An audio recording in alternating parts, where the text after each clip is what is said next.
right, greetings. So, turn up the video speed. What is the forbidden phrase? A non-offensive phrase that if posted for some reason in comments, it systematically gets yeeted. And I don't know, maybe it's just if I post it, maybe you can post it, I don't know. But this phrase is apparently so offensive that it can't be seen. You are intelligent people, and yet you're not allowed to see this, read this. Yeah, where am I going with this? I'll explain. Freedom, Phil, like, subscribe. Let's get into it. And also, turn up the video speed. Why do I always say that? Because I understand that most of you can understand language faster than you can actually say it. So why not listen to the videos faster? Let's get into it.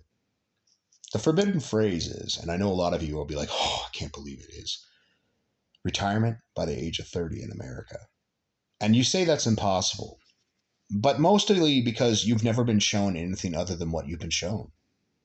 Like, for instance, most people, the reason they fail is because they get into a lot of debt before they even make a decent living. They go out and they buy cars, clothes, luxury degrees. And some people, you go to college, you're getting a real degree, but there's a lot of people that go there as a 4-year vacation, accumulate a huge amount of debt, and then they buy a house in the burbs so they're closer to work. So they have a 30-year version of a huge amount of debt.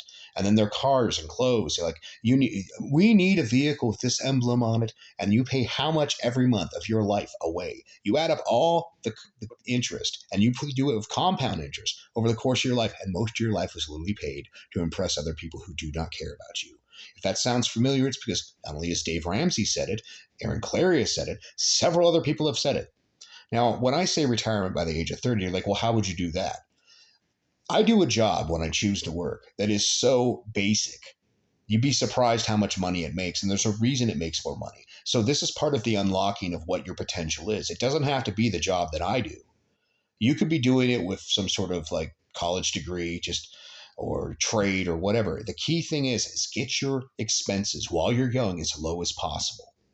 Whether you're living with parents and putting away money into something that makes you compound interest. Now, by the way, what about that compound interest thing? The thing that apparently you should be taught initially when you're in elementary. So you're introduced to it. And then by middle school, you should hard know this so you don't screw up your life in your teens and your 20s. If you go online, use a compound interest calculator, put in the price of the average pickup truck or Escalade or sports car. Figure out something, 50,000 to 80,000, whatever you want to put in there. Put it in there for 30 years and then 8.5% interest, compound interest. See what the number, calculate it. Push the calculation button, see how much money you're going to have there. It's pretty damn astounding. Hell, even the one guy, Aaron Clarey pointed this out. He pointed out like how much money you spend on 3 dates when you figure the time, the effort, and the money you could have been making, especially if you apply yourself. Like I myself, surprisingly, and the Rotarian job that I do, I'm a truck driver and I make $45 to $50 an hour when I choose to work. And I have no bills, no expenses because the truck is literally an apartment. So when I think about how much is my time worth, if I go out there and I'm making that much money and I put that money into invest, I'm doing great. Now people say, well, what about the cost of living? The contrarian idiots.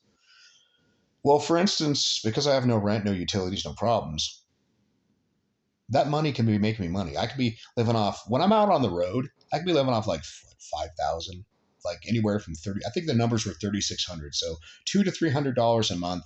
You're like, well, what type of life is that? Look, man, the same things I do, whether I'm spending more money or less money to do it. If I'm enjoying a game on Nintendo Switch or I'm taking my dog for a walk somewhere in the country, I don't see why I need to overcomplicate this. I'm perfectly happy. I don't need some fake name brand garbage that was likely made in some foreign country. Like, oh yeah, this is the brand name. Yeah. They paid pennies to make it. You paid hundreds of dollars because you're a winner. I can live very minimalistically, and because I don't have to spend all my money to exist, I can invest when I'm young. You can too. So let's just say, I use truck driving as an example, no rent, no utilities and all that.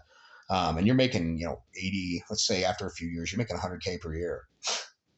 100K per year and you're living off $5,000. And plus there's also profit sharing in a lot of companies. So you like say 10% profit match, some of these companies.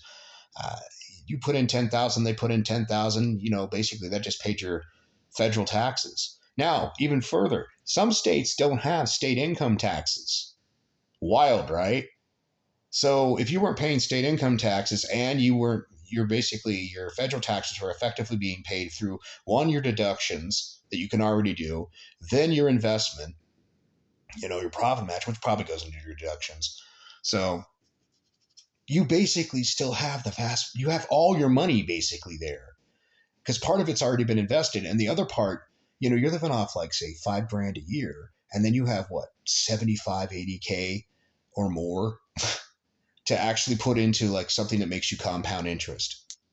And I'm not just saying just do compound interest, diversify, precious metals, maybe buy some property somewhere, raw property. Like, give you an example on that. Like, this house is one thing, but I paid this off years ago. I put my nose to the grindstone and made it happen. But I got a piece of property on the West Coast, and I just got my taxes for that place. So between the taxes, which are about $500 for the 2 lots that are connected, and the $200 for HOA, which allows me access to beach rights. So I get shellfish. We plant our own shellfish in this community. I basically can go out there, and that's not here, that's on the West Coast. I can go out there and get shellfish. We got our own public well, our own private well. So I don't have to punch a well if I don't want to.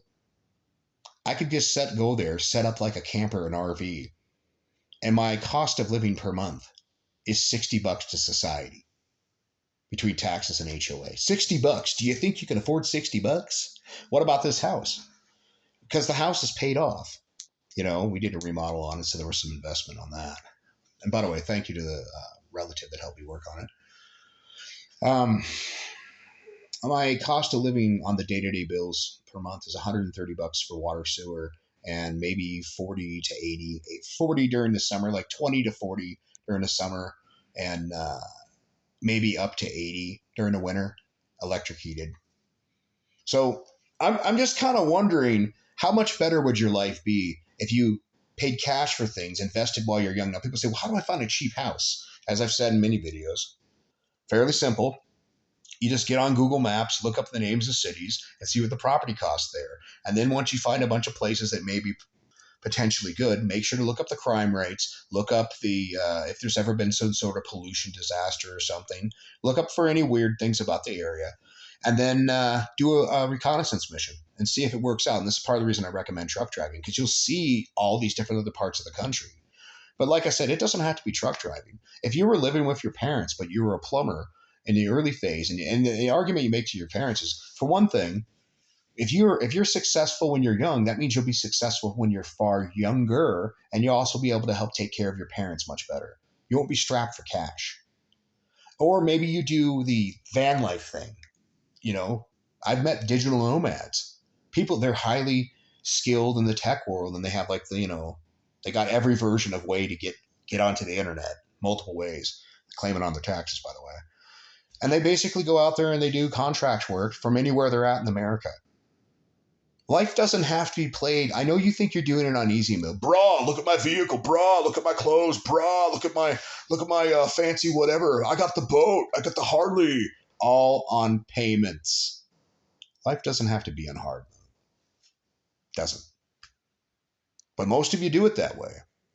So you could retire by the age of 30 or 7 to 10 years. Let's just say you had a hard life. You made some mistakes in your youth. You can always make up for it. But I get it. This forbidden phrase that gets yeeted from comments systematically. I'm guessing that someone was like, that's spam. That's spam. You're not allowed to say that. I'm offended. It's funny because these are the people talking about, they use the term critical thinking.